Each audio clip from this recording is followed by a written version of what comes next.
Hey guys, this is Jim from His Nature Farm. I want to welcome you back today. A little different angle from the camera, as well as a little different angle on what we're going to be doing on the channel for the next, foreseeable future. Ultimately, as you were working through this and processes, I should say, of getting it done, ultimately, the best thing for our channel is to do more of a vlog as opposed to a channel about specific items. And the reason is though we'll have specific reviews, specific things we do that we'll actually cut out and make separate videos, ultimately we do a lot of stuff.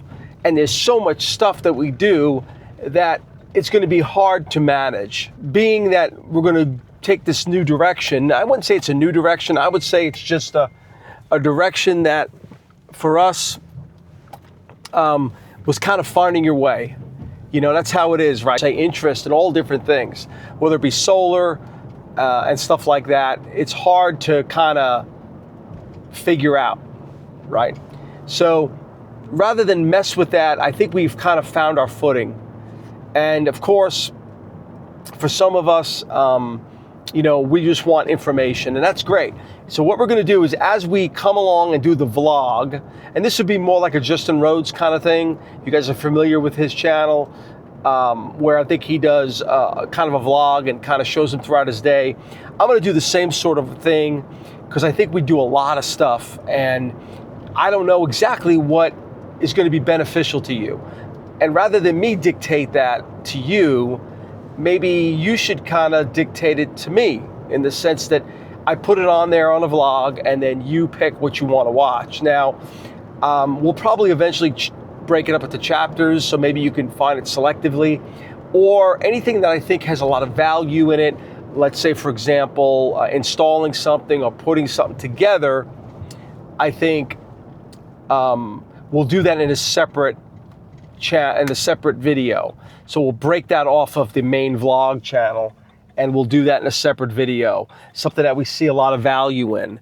I think that's going to be better than trying to, honestly, fabricate our day. And I hate to say it that way. I know a lot of people don't really do that. They don't want it. It's not fake by any stretch, but I don't want it to appear fake. I don't want it to appear contrived. And it hasn't been, but I don't want it to appear that way. So ultimately, I think a vlog is going to be the best route. So today, what we're doing, sorry to take so long, what we're doing today is we're going to start that vlog, and we're probably going to have a lot more content because of it. It makes it a lot more easy, and it makes it easier to just give you some content, because we do a lot throughout our day. Matter of fact, probably most people, if they followed me throughout the day, would be surprised at how much stuff I'm engaged in throughout the day. But there's a lot of video, and you got to produce this and do everything to kind of get it produced, and it's a lot, So we're going to try to get it down to really good stuff. I think this video here is just explain ourselves a little bit, and looking at all the channels out there and folks that really get some traction. And I'll tell you what it is about traction really quick. It isn't necessarily that it's about making money or anything like that. It's really what is profitable. I mean, I'm doing this and the effort in this really ultimately to help folks who maybe just the way I've been helped, right? I've been helped by so many people on their channels, just do different things. And sometimes I've had to go find stuff that I was looking for intently. Other times I was just following a blog, and as I'm following the vlog, I'm gleaning all this different information that I never was seeking. And I think that's where the value of the vlog happens. I know a lot of you kind of probably watch this stuff on the road, or maybe you're driving, or maybe you're just listening to it while you're working, or maybe you just got some downtime. Whatever it is and however you do it, it's kind of, sometimes you get the benefit without even seeking it. And I think it does take a little more time to watch a vlog, but I think it's going to be best to kind of put it in that environment and that context, or that structure, I'll say it that way. I think that's the best. It's working for me that way, so I think we're going to do that. Now today, what we're doing is I'm heading out this morning, and I'm going out to run a couple of errands. We got some things we do, obviously to make a living, obviously. And we also have, I have things that I go out on. Not everything will be maybe interesting, so some of it will be cut out, obviously. But I think today what we're going to be doing that you might find interesting is, so I've been in a market for a saw, for a saw, and something as simple as a table saw. And I've been in the market for a long time. I've been waiting because they're expensive, and also you kind of testing, right? So when you're looking for a table saw, first you got a question is, hey, is this something really important that I need? Do I need it right now? What will I use it for? And are there other alternatives? And I think when you're out there on the property and the amount of building we do and the amount of building we're gonna do, there's a tremendous amount of things that, well, a table saw does well, and there's some things that you don't need it for anymore. And back in the day when I was younger, they didn't have track saws. So a track saw is where you take basically a circular saw and it rides on a track, and it's great for cutting panel goods. So if you're doing large cuttings of sheet goods that have to be perfectly straight, you do it with a track saw, and it works great. Years ago, you would use a table saw for that. You don't need to do that nowadays. However, table saws come really, really, really handy when it comes to ripping stuff down. And what I mean is, let's say you're taking a board and you need to narrow it, particularly for trim, and if you're using it for building, or even for any, of course, furniture making and that sort of thing. You're making door frames, or you're making cabinet doors, and you're doing it over and over and over again. Particularly that, a table saw does really, really well. Well, anyway, that being said, I think it's been time, as we're getting into more and more projects, that we actually get a table saw. And I have a table saw. I've had one for years. I was a contractor in my many years ago, and I had a saw, a real inexpensive portable one. And honestly, it was dangerous. It's just everything's falling, breaking apart. I use clamps to hold the fence. It was kind of a mess. And it's dangerous. You really shouldn't be using stuff like that. So I've had on my mind, if you've heard about it, saw stops, right? A saw stop is a incredibly cool piece of technology where it prevents you from cutting your fingers off. It really does help that. Now, I've never really had any close calls, but I know people who have had close calls, and a saw stop is the best out there, I think, for that. It basically, when it detects through technology your finger or something like your finger, it will basically trip the blade to collapse into the saw. And it works. It's an amazing piece of technology. And the challenge has been the cost, right? Of course, they're more money, technology, you can't blame them. And that's a challenge, how much you want to spend on a saw. But when you look at it, you're like, you know what? If I was spending an extra $700-800 on a saw, maybe I'd have my fingers today. That's the kind of, I can't get over that. I can't get over that and say, well, what if I cheaped out and for some reason I had an accident and I cut my fingers off? Or somebody, and we have a lot of young people with teaching, and we want the safest equipment for them. So a saw stop was worth it. But it was tough because they're fairly expensive. And what I mean by fairly expensive, they're probably 50 to 60%, 70% more expensive when you go buy one. But I don't know if you could put a price on missing a finger, for sure. And my previous life, I was also a paramedic in way back. And we had calls where guys cut their fingers off on saws. And we're looking around the yard for fingers. I hate to say it that way, that crudely, but that's what it was like. So, with the saw stop, it pretty much removes all that. There's, of course, continual dangers, kickback, and stuff like that. It doesn't make it totally safe, but it takes away a big problem with a table saw. So anyway, my whole point is, where am I headed right now? Well, I'm headed about 2 hours away to go buy a saw stop used that I found on Facebook Marketplace. I've been looking for these sucker for these suckers for a couple of years. And every time I see one, they're about as expensive as they are new. And I just went to go buy one new, a little version, a portable version from my local Woodcraft. And I just bought it, but never picked it up. And it just so happens this other SawStop came up about 2 hours away. And I contacted the seller, and it seems like a great saw. The price was about what I'm paying for the smaller version. This is a regular, not a portable version. This is more of a shop version, and we're going to go take a look at it. And it all looks good to me. I think he kind of explained it pretty well, so I'm pretty confident we're going to go buy it. So anyway, that's what I'm taking you on the ride to do today. Gonna go take a look at this SawStop, and let's see how it is, and then maybe just get a saw today.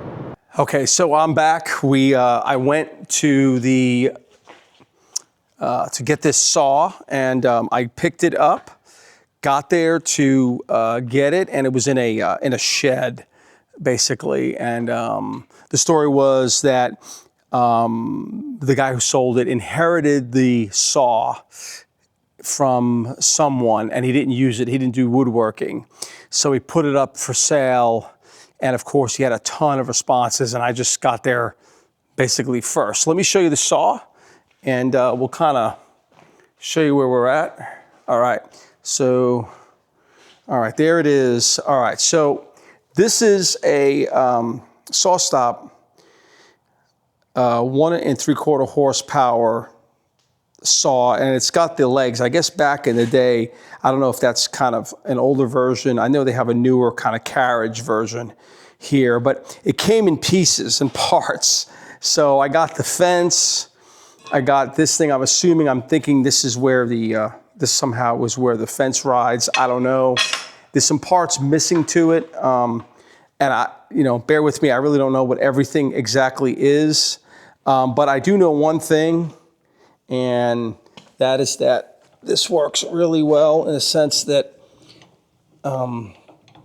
everything works really well. You turn a switch on, and because it's got a safety device, kind of wait for it to kind of get ready, and then you can turn it on, and there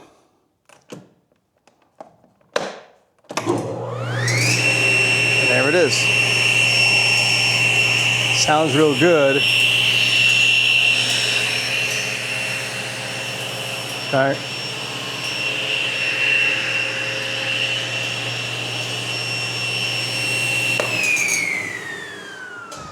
So like I said, with SawStop, it's got, which is kind of neat. I want to show you this.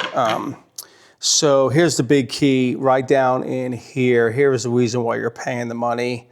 And I don't know if you could see it down in there. I'm not going to put my fingers in there. But basically, it's got an aluminum block. When this blade is triggered because of, I guess it's got something to do with moisture, in the sense it connects, I'm not sure the proper terminology for it, it causes the braking system to activate. That braking system jams the blade down, and it jams into that block and stops instantly. That's the reason why you're paying for a SawStop. Now, I got a really good deal on this, no question about it. I paid a really good price, and this is the extension table, so you can extend this out. It looks like it's a 3-foot table. This is really big. So we're gonna kind of put it together and kind of try to find the pieces and parts, get the manual, because I don't know exactly what's going on as far as what it's missing. But that's the point, I guess, right?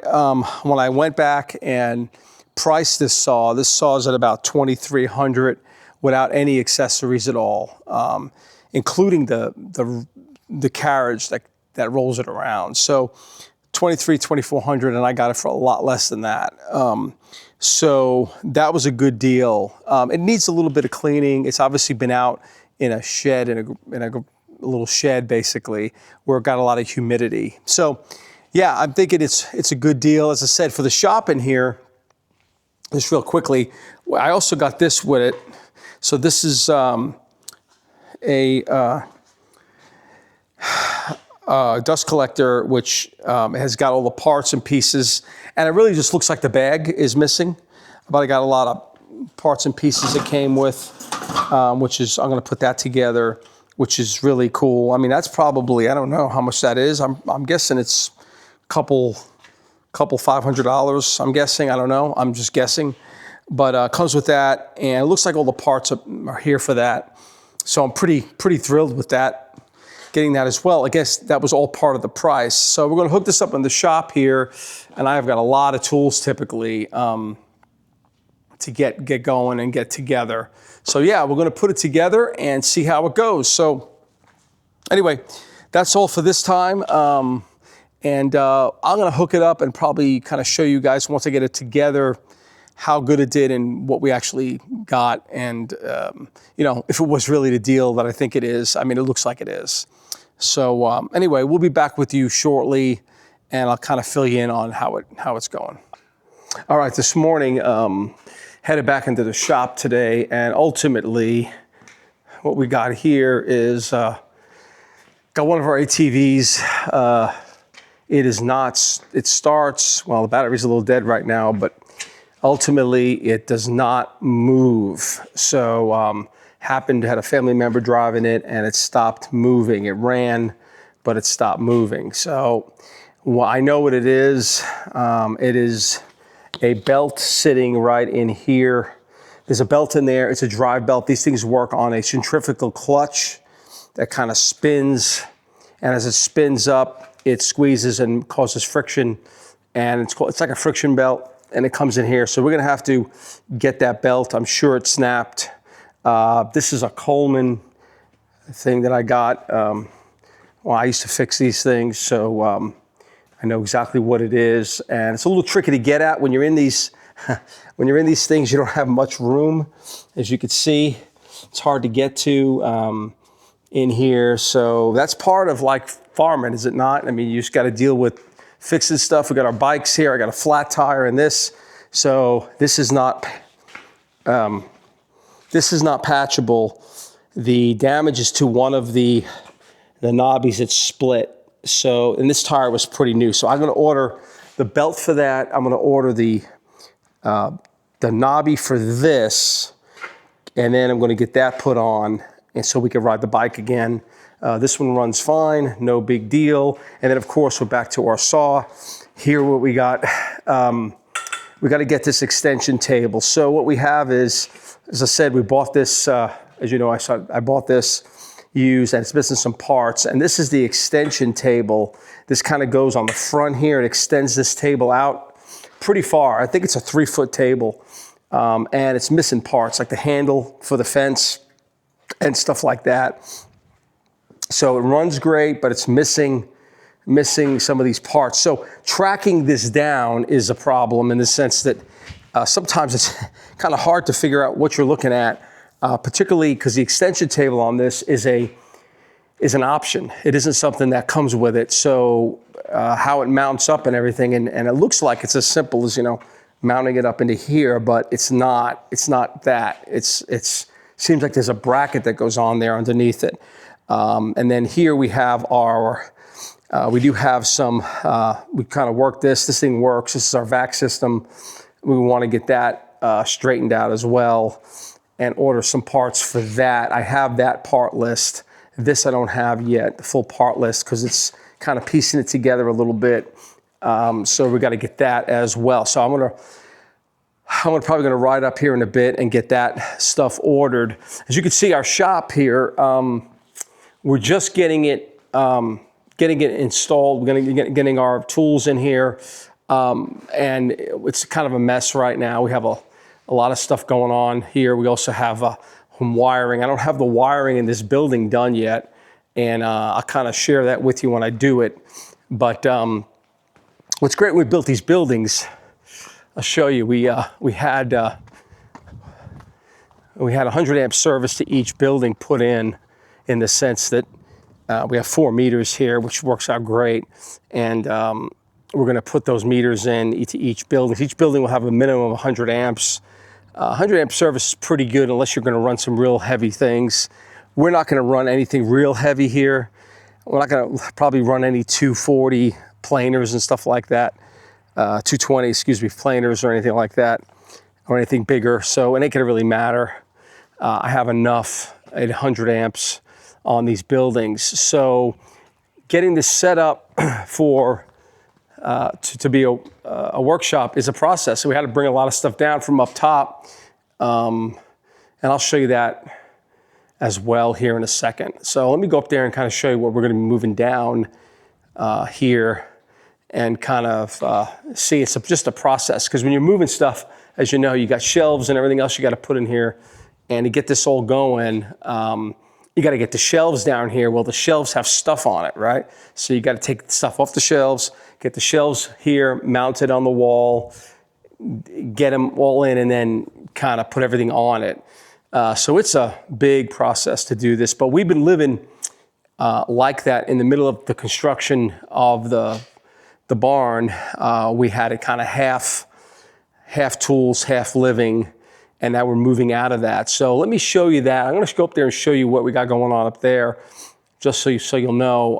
And then we're also working on some other things for livestock and everything else, but we have quite a bit to do. And as I may have mentioned before, just get a little bit done every day. So let me show you that real quick up top.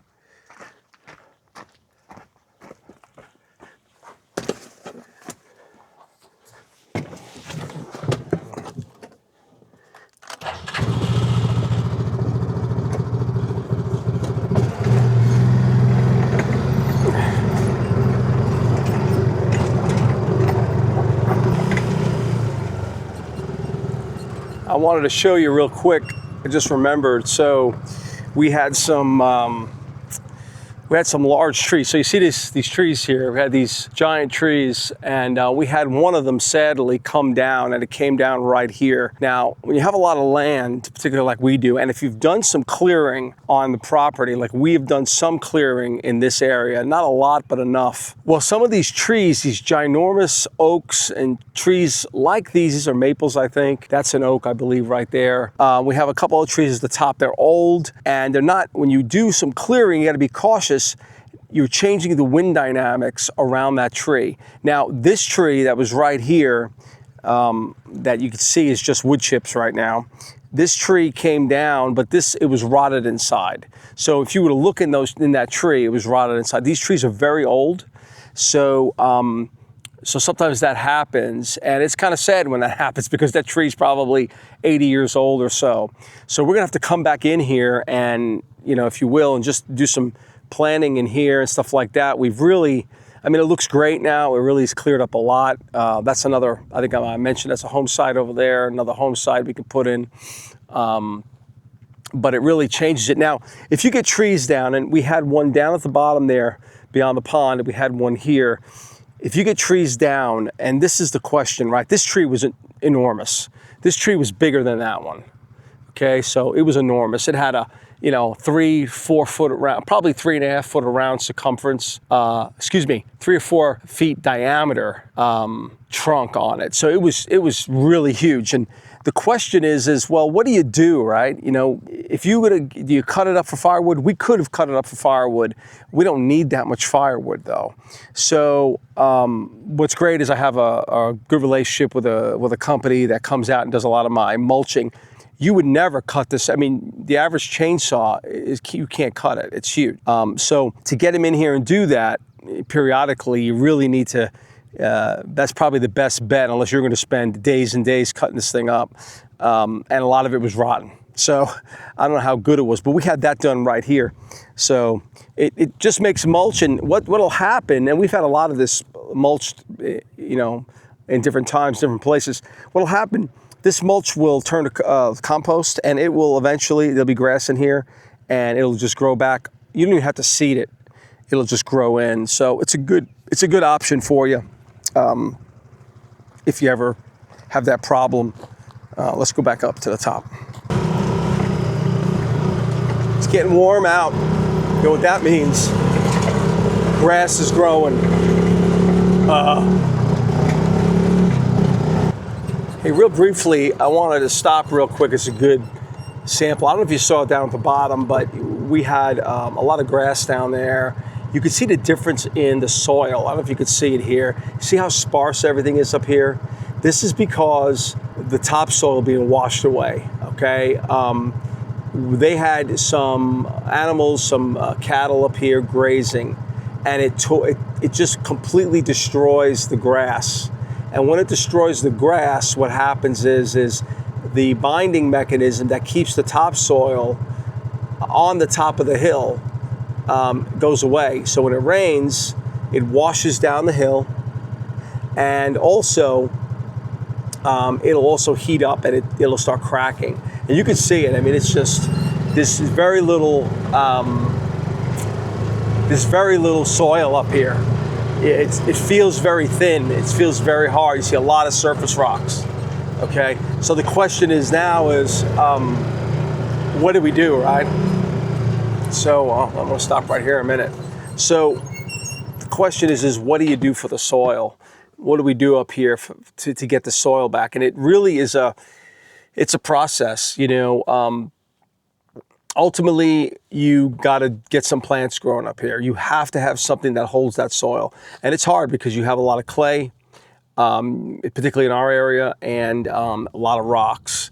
So we got to do something. And yes, I mean, animals do a great job, but we don't have enough animals, and nor do we want to do that right now up here that cause, you know, that we can put here. So it's really about seeding. So that's what I'm going to do up here. We're going to be seeding this quite a lot. As a matter of fact, I'm going to go head out today and get a boatload of seed, and it's pretty large. Let's just take a look real quick. I'm going to show you what we got here. So I want you to see these flags here first. So when you're doing, hey, by the way, just check that out. See that? Look how dry that is. That's the clay, right? Clay dries out, so it's separating. There's nothing that binds it. This is what you get, right? So you got to get grass in here. You see, there's no grass at all. This is I don't even know if it's clover, I guess, a form of clover, which would be good, but you have to have a wide, you have to have a lot of it, you know. And you can see up here. So you might see the yellow flags, and I wanted to point this out. As you can see, this building isn't done yet. Right here, we still don't have our front siding on. I got to redo that. It's held up pretty well, but it's about time to get the front siding on at very least. So we're going to be focusing on that this year. Probably in the spring, getting that front siding up.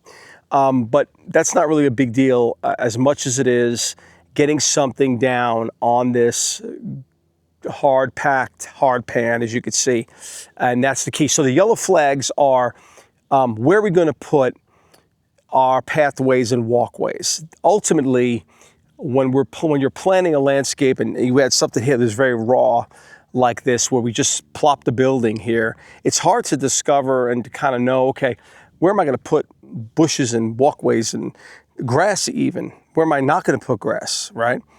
Because maybe you're going to do other building there, or you're going to do gardens and you don't want to plant grass and then have to just take it back up or something like that.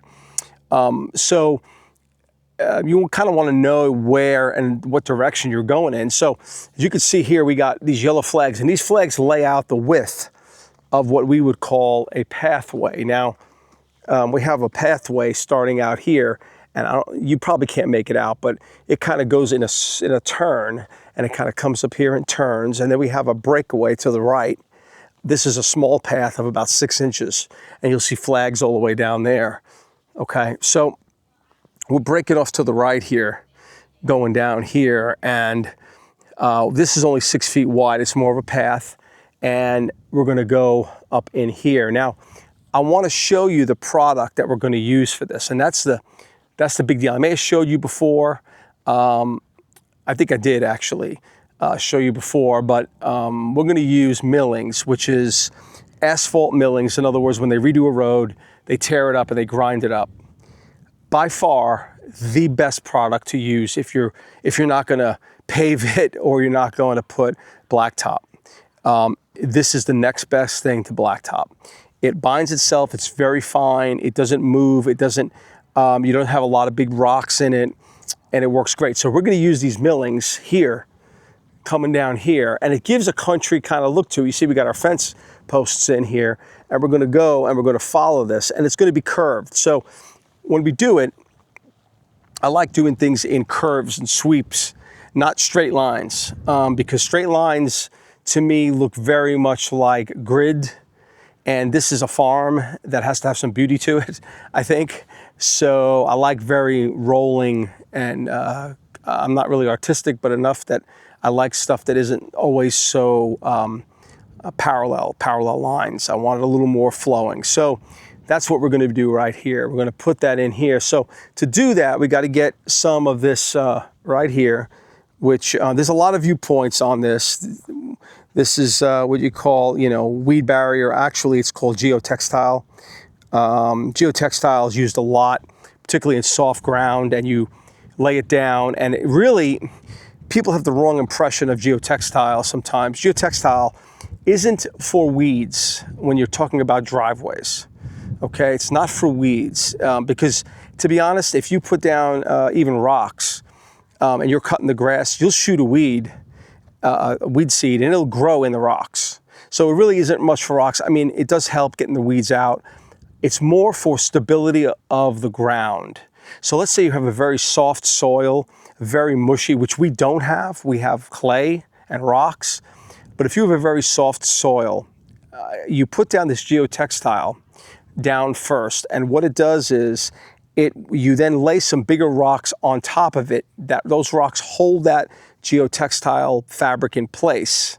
So when you drive on it, it can't move because of the weight of the rocks. So you can't sink. Then you put a layer of, in our case, asphalt millings on top of that. That holds everything steady, okay? Now they should take off, like we have here, they should take off the top layer if they can, level this out of grass at very least. You want it fairly straight, and that's what they're gonna do. Come in here and lay this out. But that geotextile is why you need to hold everything stable. Now, as I said, in this area, you don't really have a problem, but sometimes you do down the hill a bit. When you come up here, you kind of get that. So anyway, I wanted to show you that. That's what we're kind of doing up here.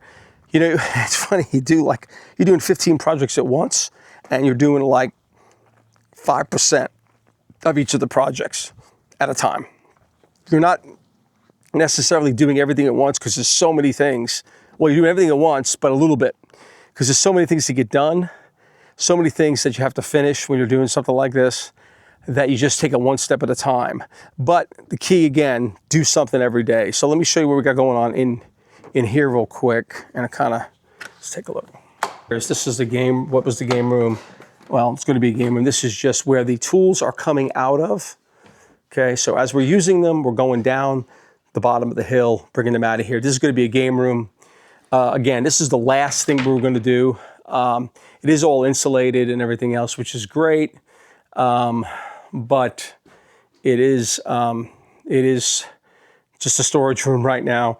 And as we get the money and the time, we're gonna finish it out. So this in here is mostly done. Everything's all insulated and everything else. And then we just got this room here, back here. And why this is actually a little bit more completed.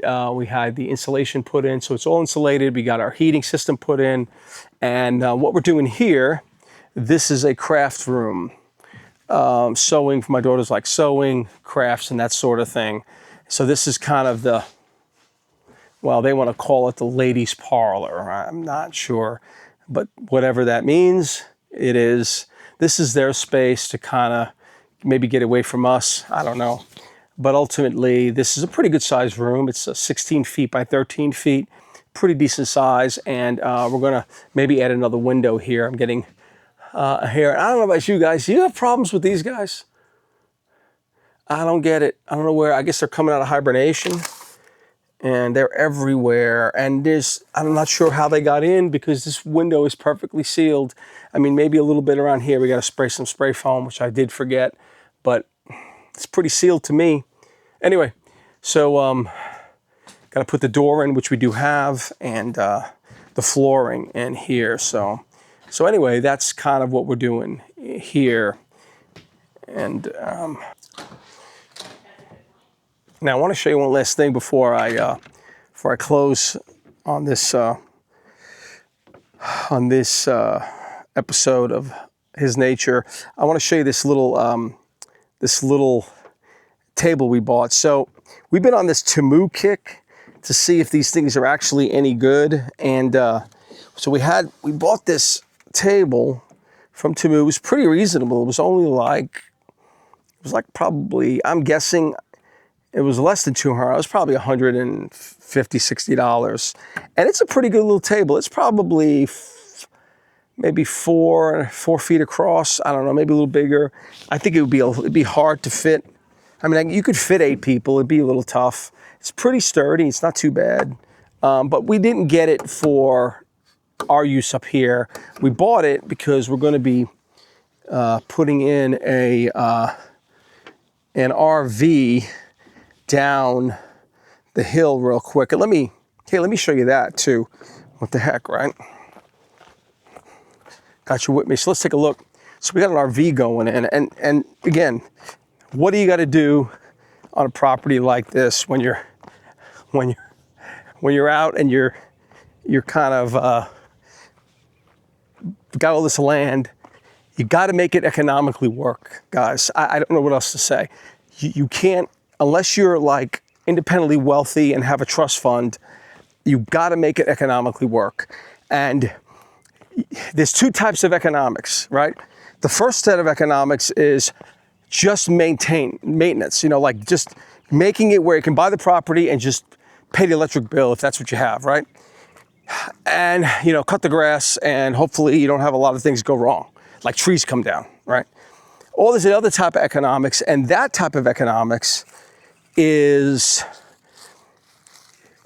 improvement, right? You want to make the property better, You want to make it, you want to do things, not only maintain it, but you want to add things to the property. Well, you got to come up with a solution economically. And I'm going to say, this is from Joe Salatin as well. And he's so right. He says, first start doing what you know best, and then slowly try to add stuff in, and you're going to fail at some of those things.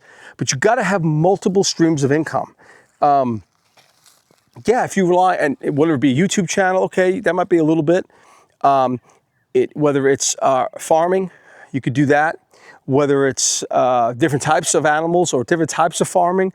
I mean, whether it's breeding sheep or, having sheep for meat, or it's cattle, or you're breeding cattle, or you're raising puppies, or you're growing something, or you're baking something and you're bringing it to the farmer's market, or you're renting buildings like we are for businesses and artisan type businesses, or you're doing Airbnbs, right?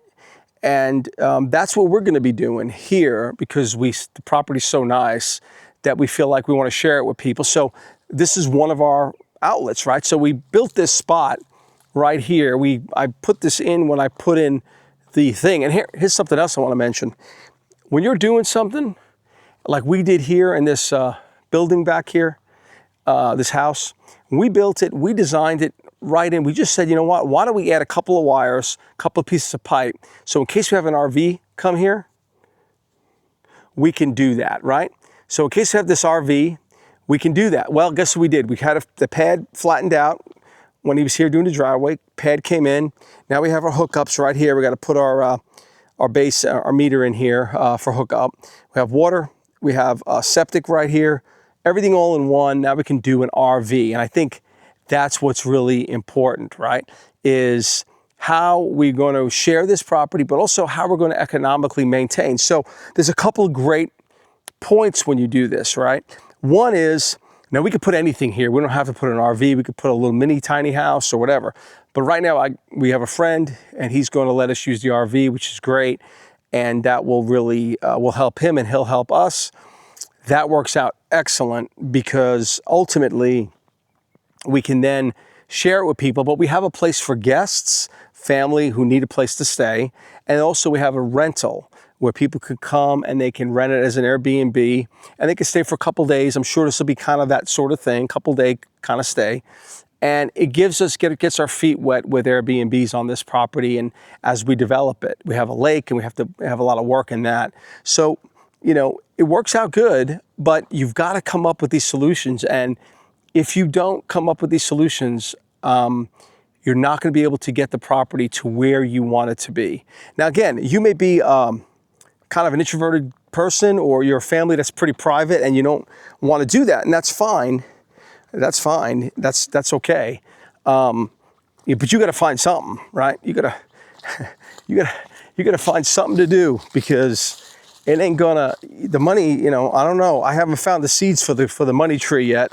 So if you find them, you could just do that in the comments, but I haven't found that tree yet. And I think that's what we have to do. So you got to come up with your own solutions when you do, particularly homesteading and everything else.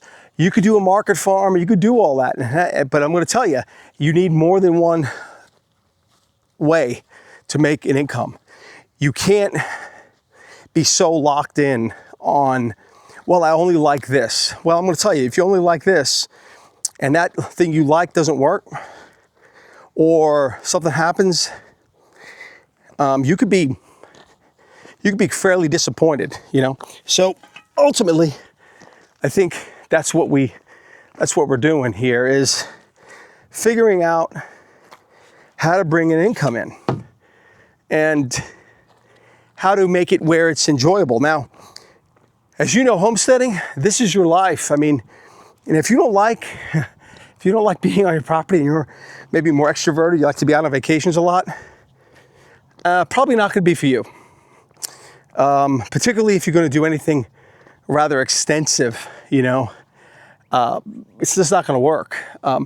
You got to be all in on being on your property and being a visionary, sometimes. And we have a pretty large property. I mean, it's not as large as obviously some, but you got to be creative. And I kind of find joy in that. Now, again, it's a great place to raise your kids. It's a great place.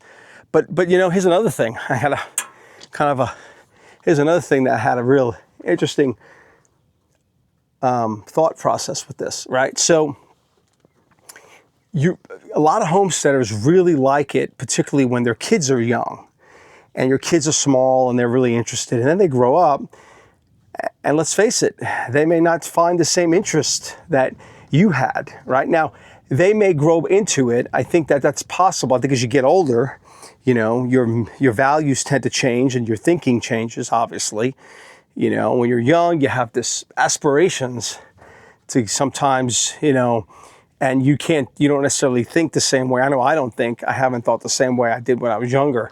But the thing is, you really got a hard look at is maybe it's just you and your wife, and that's something you really need to look at. Now, my wife's a bit younger than me, but it's reality even for her. So you got to ask those hard questions. You got to ask the hard questions. Like, do you want to be here if I'm not here?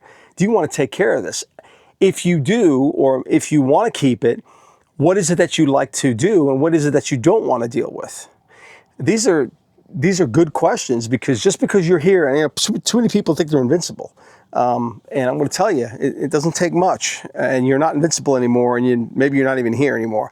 So you got to think of these things. Also that, your kids may not be involved as you want them to be.